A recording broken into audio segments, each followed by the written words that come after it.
Bien. Dans Perek Gimel de Yoma, il y a une Gemara, Tanu Rabbanan, on a enseigné. Ani ve'ashir ve'racha ba'u ladin, le pauvre, le riche et le méchant viennent au jour du jugement. Ils viennent ladin, ils sont le jour du jugement. Ombrimlo le'ani, on dit au ani. Ombrimlo le'ani, merci monsieur, vraiment les gens sont... On essaie de faire des régimes, on ne pourra pas. Merci. Ombrimlo le'ani, on lui dit au ani. La malo à Saktabatora. Incroyable ça. Ça, si c'est pas un... La malo à Saktabatora. Pourquoi est-ce que tu dis que tu n'as pas étudié la Torah? On dit aux pauvres, pourquoi est-ce que tu n'as pas étudié la Torah? Imomerani ayav tarud bemezonotev. Je ne pouvais pas. Je devais travailler, j'avais pas d'argent. Donc vous voyez, on parle ici pas de rigolade. On est au ciel, après la mort, il n'y a pas de baratin, on est devant Dieu, on ne s'amuse pas à dire des faux prétextes. Donc il y a une vraie ta'ana. Il y a une vraie... Écoutez, je ne pouvais pas étudier la Torah, Hachem, parce que je devais manger. Ayom brimlo klou bata ani yotem yilel. On lui répond, est-ce que tu es... D'accord, j'entends, mais est-ce que tu es plus pauvre que Hillel? Donc il y a un homme qui s'appelle Hillel, qui a étudié la Torah dans des conditions économiques exécrables, absolument exécrables, et qui est pourtant devenu le Gadolador. Donc Hillel, c'est ce que Dieu répond. C'est un petit tas, t'es pas d'accord, on va voir. Amrou alav al Hillel azaken, shebechol yom beyom, aya mishtaker betrafak, chatiav, c'est à peu près 1,5 €. Noten les chômeurs, il donnait la moitié aux chômeurs, c'est ça la gvoura de Hillel. Imaginez quelqu'un qui gagne 2 € par jour. 2 € pour manger, pour vivre, tout. Et à l'époque, c'était, je ne sais pas pourquoi ils faisaient ça, c'est très bizarre, mais à l'époque, les Beth Midrash, ils étaient payants. Je n'entrais pas comme ici, chacun rentre comme il veut. Il fallait pas ici, les gens ils payent un Kippour, mais bon. Mais en gros, à l'époque, c'était pas comme ça. Et c'était avant de rentrer, tu donnais un salaire aux chômeurs, tu donnais de l'argent aux chômeurs. Je ne sais pas pourquoi, c'est très bizarre, parce qu'il n'a pas écrit au Gabaï, il n'a pas écrit à la synagogue, c'était aux chômeurs, à celui qui gardait la synagogue. C'était seulement pour l'entretien du lieu, il fallait donner l'argent avant d'entrer. Et ceux qui ne pouvaient pas donner l'argent, pas question qu'ils rentrent au Beth Midrash. Donc lui, il gagnait 2 €, l'équivalent, on va dire, d'aujourd'hui, il donnait 1 € au chômeur pour rentrer à la Torah. Donc la moitié, donc la gvoura, le courage de Hillel à ce niveau-là, c'est cette capacité de couper le minimum vital pour la Torah. Il donnait le minimum vital de son argent pour la Torah. Ok? Il rentrait. Veyoshev alpi aruba kedeshi ishma divrei Elokim chaim. Ok? Et il voulait absolument écouter la parole du Dieu vivant de Shmaya ve'Aftalion. Oto ayom erev Shabbat. Et un jour il n'y avait pas d'argent, rien. C'était erev Shabbat. Les Tkufat Tevet, et c'était encore le mois prochain. Il faisait très froid. Ayored alav sheleg est tombé de la neige. Donc on voit qu'il y avait de la neige à Jérusalem à l'époque. Mila Shamayim. Mais Kassou, il a été complètement congelé. Kiven Sha'ala Mudashara. Et donc c'était la nuit. Ils étudiaient la nuit à l'époque. Et donc quand ils montaient à l'arrivée de l'heure de la Tfila, ils ont vu que la nuit, le jour ne se levait pas. Il n'y avait toujours pas de journée. Amroulo Shmaya Talion, Achi, Bechol Yom, Abayit Meir, Vayom, Efel. Il dit tous les jours, la lumière rentre par la fenêtre. Et aujourd'hui, tout reste noir. Shema Yom Meunanu, peut-être que c'est un jour de nuages. Itzitsu Enehem, Veraoud, Mutadam. Ils ont levé, ils ont vu une sorte de forme humaine sur le pare-brise. Enfin, je ne sais pas comment ça s'appelle ça sur le. Ouais, mais il y a un nom en français pour une vitre sur le toit. Une verrière. Hein? Lucarne, ouais. Ils ont vu dans la lucarne une forme humaine. Ils sont montés, ils ont enlevé Shalosh Amot Sheleg. 1,5 m de neige qui était sur Hillel. Ils l'ont enlevé, ils l'ont lavé, et ils l'ont mis contre le feu, et ils ont dit, Amour, Raou, Izel et Khalel Alav Shabbat. C'est bien de faire Chilul Shabbat pour cet homme-là, tellement qu'il aime la Torah, qui s'est congelé. On est heureux de faire Chilul Shabbat pour un tel homme, pour Pekor Nefesh. Bon, première chose, ça c'est le pauvre. Alors maintenant, qu'est-ce que ça veut nous dire ça? Ça veut nous dire quoi? On peut étudier, mais si en d'autres termes, qu'est-ce que veut dire le Midrash? Il faut essayer de comprendre. On dit, le pauvre va dire, mais moi je ne pouvais pas étudier, parce que j'étais trop pauvre. On lui dit, regarde Hillel, mais Hillel c'est un héros. Comme si je te disais, Pourquoi t'as pas tué 3 dragons? Pourquoi t'as pas été capable de conquérir 10 villes? Alors, Alexandre, il a conquéri le monde. Bon, d'accord, Alexandre, c'est Alexandre, il est la Zaken, c'est la Zaken. En quoi est-ce que ça m'oblige à moi ce qu'a fait il est la Zaken? Quelqu'un a une idée? En quoi, moi, pauvre petit, je peux être condamné aux yeux de l'éternité, aux yeux de Dieu, quand j'arrive au monde futur? Quand je dis, je n'ai pas étudié parce que j'étais pauvre, on dit, mais tu vois qu'Hillel Azaken l'a fait. Alors, Hillel Azaken, c'est un guimard. C'est comme... Ouais, vas-y. Lui, il a fait du fond, enfin, il avait cette envie de le faire. Mais alors? Et donc, il est allé, il a... En quoi, moi, ça m'oblige? Notre niveau à nous, c'est notre qualité de limout, quoi. C'est que ce qu'on va se mettre à étudier, il faut le faire sincèrement. Oui, mais en quoi c'est une réponse du fait qu'un pauvre te dire que je ne pouvais pas étudier parce que j'étais trop pauvre? J'étais trop taroude au business. Fallait bien que je mange. En vérité, c'est très simple. C'est que le premier enseignement que te donne ici le Midrash, c'est de dire ne tombe pas dans les fausses excuses. Il y a des fausses excuses. Ça veut dire que ce qui est coupable, même pour quelqu'un qui n'a pas un sou, de ne pas étudier, c'est qu'à un moment donné, il a fait un choix. Il a fait un choix profond, intime. L'important, c'est pas de ne pas avoir étudié. Tu peux effectivement ne pas pouvoir. On voit qu'il a pas étudié. À un moment donné, sa pauvreté l'a empêché d'étudier. Puisqu'il était sous la neige. La symbolique de ça, c'est qu'il n'a pas pu étudier. Quand il est tombé inconscient sur la neige, il n'a pas étudié. Donc tu peux ne pas étudier parce que tu es pauvre. Ça, on ne te le reprochera jamais. Mais de ne pas avoir tout fait pour étudier parce que tu es pauvre, ça, tu n'as aucune excuse. Donc il y a une différence entre, pour dire les choses très clairement, pour qu'on comprenne, pour que ça nous soit utile à nous, il y a un principe qui s'appelle Onez Rahman Apatrek. Le force majeure te rend pas tout. Le Onez Rahman, c'est vrai, mais n'intègre pas le Onez. Ne fais pas du Onez un mode de vie. Ne fais pas de la force majeure une composante essentielle de ton être. Si on t'en arrive, tu dis comment on va vivre, tu intègres le diktat de l'économie, ça devient comment on va vivre, comment on va manger, comment je vais payer, comment tout ça. La société t'a imposé tellement de règles pour vivre, que maintenant c'est ça qui régit ta vie. C'est le modèle économique qu'il faut absolument. Aujourd'hui, bon, l'équivalent d'aujourd'hui, ça serait quoi? Les gens disent, si j'ai pas Aleph, Bet, Gimel, si j'ai pas la voiture, si j'ai pas la meilleure crèche pour mon enfant, la meilleure X, la meilleure appartement, 1, 2, 3, 4, 5, 6, 7, 8, 9, 10, je peux pas commencer à étudier. Ça veut dire que tu es avant tout un être social, matérialisé, matériel, qui après, en surplus cerise sur le gâteau, je rajoute la Torah. Comme ça, tu seras puni. Pas puni, j'exagère, tu seras oui puni, mais bon, on n'est pas là pour faire peur aux gens, mais il y a sur toi une revendication. Tu n'as pas le droit de penser comme ça. Le centre premier de ton souci, c'est de devenir un Talmid Chacham, de devenir un connaisseur de la Torah. Maintenant, tu fais tout ce qu'il faut pour. La pauvreté, on va voir bientôt la richesse, t'empêche de le faire. Ok, on est Rahman pas très. Ça, on ne te reprochera jamais. On ne te reprochera jamais. Mais tu ne dois pas tout intégrer. L'idée fondamentale ici, c'est que le honnête doit rester quelque chose d'extérieur, pas d'intérieur. Le honnête, ça veut dire l'empêchement, doit être de l'ordre de l'extériorité de ta vie. Si tu l'intègres dans ta vie au point où ça devient ta vie, tu n'es plus un homme, tu es un élément du corps social. Tu es instrumentalisé. C'est-à-dire, comme on fabrique des voitures, on te fabrique toi. Tu comprends le problème? C'est ça la trahison fondamentale. De dire, je n'étudie pas à toi parce que j'ai pas d'argent. Vous comprenez? C'est pas de ne pas étudier. C'est qu'à un moment donné, cette impossibilité d'étudier, tu la fais tienne à partir de données qui sont complètement matérielles. Mais aujourd'hui, si on ne rentre pas dans le système Janus, Ouais. on est obligé d'être un ami. Pas forcément. De vivre de la Regarde autour de toi, il y a plein de gens qui ont pris des décisions à 17, 18 ans, à 16 ans, à 15 ans d'études à toi, jour et nuit. Excuse-moi, ils sont pas moins riches que toi. Et j'en connais plein.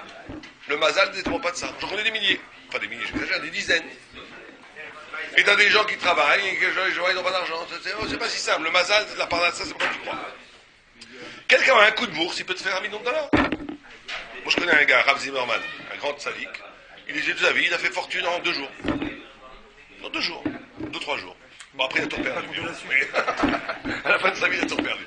Mais c'est pas grave. Il a vécu pendant des 20 ans en étudiant jour et nuit en ayant beaucoup d'argent. On peut pas compter là-dessus. On peut compter sur rien. On peut compter. Encore une fois. Tu vois ce que je dis? On ne peut pas compter là-dessus. Donc maintenant, tu reviens à la question fondamentale. Qu'est-ce qui est fondamental dans la vie? Le projet social ou le projet spirituel? C'est tout. Qu'est-ce qui est le moteur de ta vie? En tout cas, ça sert à rien de mourir, de se laisser mourir, de crever de faim. Non, c'est sûr que non, ça c'est extérieur, une fois. Est-ce que c'est une idée fausse de vouloir garder un équilibre entre les deux? Je pense. Je pense que c'est... Non, attendez, on parle pas ici de la problématique Torah et Avoda, est-ce qu'il faut travailler, pas travailler, je parle pas de ça. Ça, chacun après, selon son âme, il y a des gens qui ne doivent pas étudier à plein temps. Il y a des gens, il faut leur dire, monsieur, vous n'avez pas le droit d'étudier à plein temps. Vous êtes un Chilou Hachem, vous êtes quelqu'un qui n'est pas fait pour ça. Il faut arrêter de se jouer vous devez travailler. Il y a des gens qui doivent travailler. Le Rav Chaim de Brice qui dit, comme à l'armée, il y en a qui doivent être généraux, il y en a qui doivent être cuisiniers, il y en a qui doivent être... Eh bien, il y a des gens qui devaient étudier à plein temps et qui ont travaillé, ils seront punis parce qu'ils ont travaillé. Et il y a des gens qui devaient travailler pour amener de l'argent et donner leur maaser au yeshivot. Ils étaient faits pour ça. Et bien sûr, tout le monde doit étudier, hein, tout le monde doit faire ishtadlout, tout le monde doit tout faire. Mais il y a des gens qui sont faits fondamentalement pas pour devenir des grands tamid chacham, qui sont faits pour travailler, étudier un peu.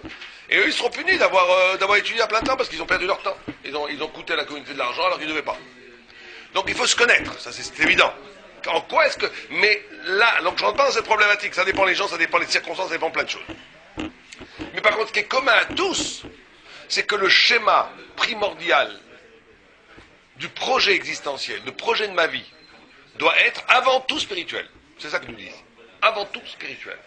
C'est-à-dire, quels sont, comment il dit là, le carré gagnant, qu'est-ce que je dois faire? Quels sont les engagements matériels, spirituels, intellectuels, émotionnels que je dois faire pour être le meilleur servant de Dieu, le meilleur Eved Hashem? C'est ça la question première. Mais si on est dans une autre disposition, qu'est-ce que je dois faire d'abord pour m'assurer un équilibre financier et confortable premier, et après on verra la Torah. Une fois que ça c'est la mauvaise façon d'agir. Ça c'est parce qu'on n'arrive jamais à la Torah dans ce cas-là, ou très peu. Les choses ne se font jamais en termes de tout ou rien. C'est toujours un dégradé. Bien entendu. Le problème, c'est un problème de limite. C'est-à-dire à partir de quand on fixe cette limite-là. Non, encore une fois, je ne pense pas qu'il faut raisonner en termes de quantité. Il faut raisonner en termes de stratégie. Quelle est votre stratégie? C'est très, il faut être honnête. C'est quand même assez rare. Quelqu'un qui va organiser sa vie autour d'un projet spirituel. Il faut le savoir. La plupart des gens organisent leur vie autour d'un projet matériel, et après, par rapport au manque, au vide inhérent à la matière, ils rajoutent de la Torah, de la religion, de la prière, de l'étude de la Torah, etc. Ce qui est déjà bien, c'est magnifique. Mais c'est pas le lechatrila, c'est pas ce qu'il faut faire. Le lechatrila, l'attitude existentielle du tzaddik réel, du juif authentique, on pourrait dire, c'est quand l'engagement premier est spirituel. C'est-à-dire que moi, je me pose comme question, comment dans 20 ans, je vais devenir le meilleur Eved Hashem? Qu'est-ce que je dois faire aujourd'hui pour que dans 10 ans, dans 5 ans, dans 20 ans, je devienne le meilleur esclave de Dieu, c'est-à-dire le plus grand Kiddush Hashem, le plus grand Tamid Chacham, le mieux. Qu'est-ce que Dieu veut de moi le plus? Alors, tu te vois pas, si tu as des facultés intellectuelles de devenir Tamid Chacham, etc., si tu vois que tu es fait pour l'étude, alors tu dis l'étude, et après tu aménages de côté. Il ne faut pas non plus être responsable. Tu aménages autour de ce projet spirituel, la vie, Ishtadlout, ça s'appelle. Mais l'essence de l'engagement est spirituel. Si quelqu'un te dit, moi, je ne peux pas m'asseoir et étudier, c'est impossible pour moi, et c'est vrai. C'est pas juste qu'il se baratine. C'est vrai, il est fait pour l'action, il est fait pour... Il dit, alors comment? Moi, je vais essayer maintenant d'engager ma vie dans le business pour faire amasser une fortune, pour faire des collèges, pour faire des chivotes, pour aider les pauvres. C'est très bien, pas de problème. Parce que tu es dans un engagement existentiel qui correspond à une conviction d'un projet spirituel. C'est tout ça qu'il faut faire. Mais la plupart des gens vivent... ils ne pensent même pas... D'abord, la plupart des gens n'ont pas de projet. Ils vivent complètement victimes, passives de ce qui se passe autour d'eux, comme des balles de ping-pong. Déjà, d'avoir un projet, c'est déjà une mahala. Et ceux qui ont un projet, la plupart, ils ont un projet matériel. Voilà, j'ai 10 ans pour m'acheter ma maison de campagne, mon appartement, mes 3 voitures, mon argent à la banque. Bon, j'ai une chose. Et autour de ça, je rajoute du spirituel. Ça, c'est déjà pas mal, mais c'est pas formidable. Le formidable, c'est le contraire, c'est ce qu'on vient de dire. C'est clair? Donc, dans la pauvreté de Hillel, ce qui est signifié par là, c'est que Hillel a montré qu'un homme n'est pas victime d'un environnement économique à 100%, même s'il en est, oui, victime. Mais que son engagement ne dépend pas de l'environnement économique. Son engagement à Torah ne dépend pas. Au point, il s'est évanoui sous la neige. Donc ça oblige tout le monde. Ça, on la va, personne ne pourra dire, moi, j'étais pauvre, je ne pouvais pas étudier. Non, monsieur. Tu pouvais peut-être pas étudier, mais est-ce que tu t'as essayé? Tu t'es engagé ou pas?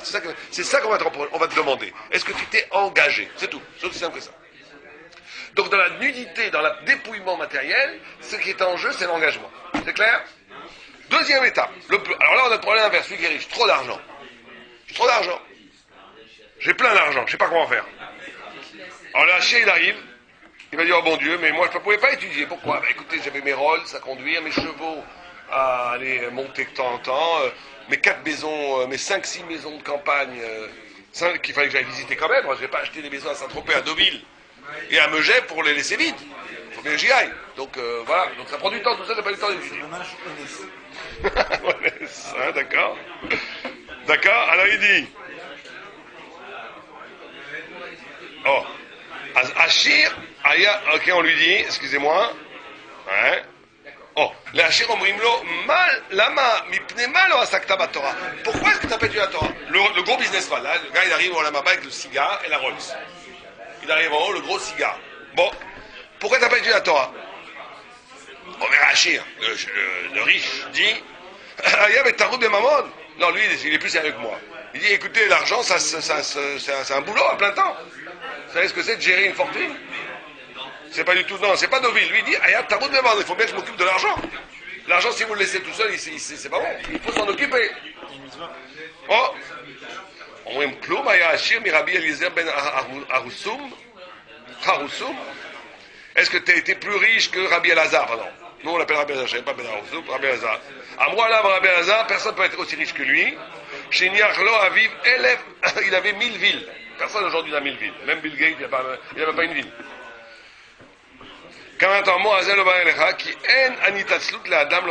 Donc là, pareil. Bon, là, c'est encore, ça veut dire que c'est, encore une fois, c'est un choix fondamental.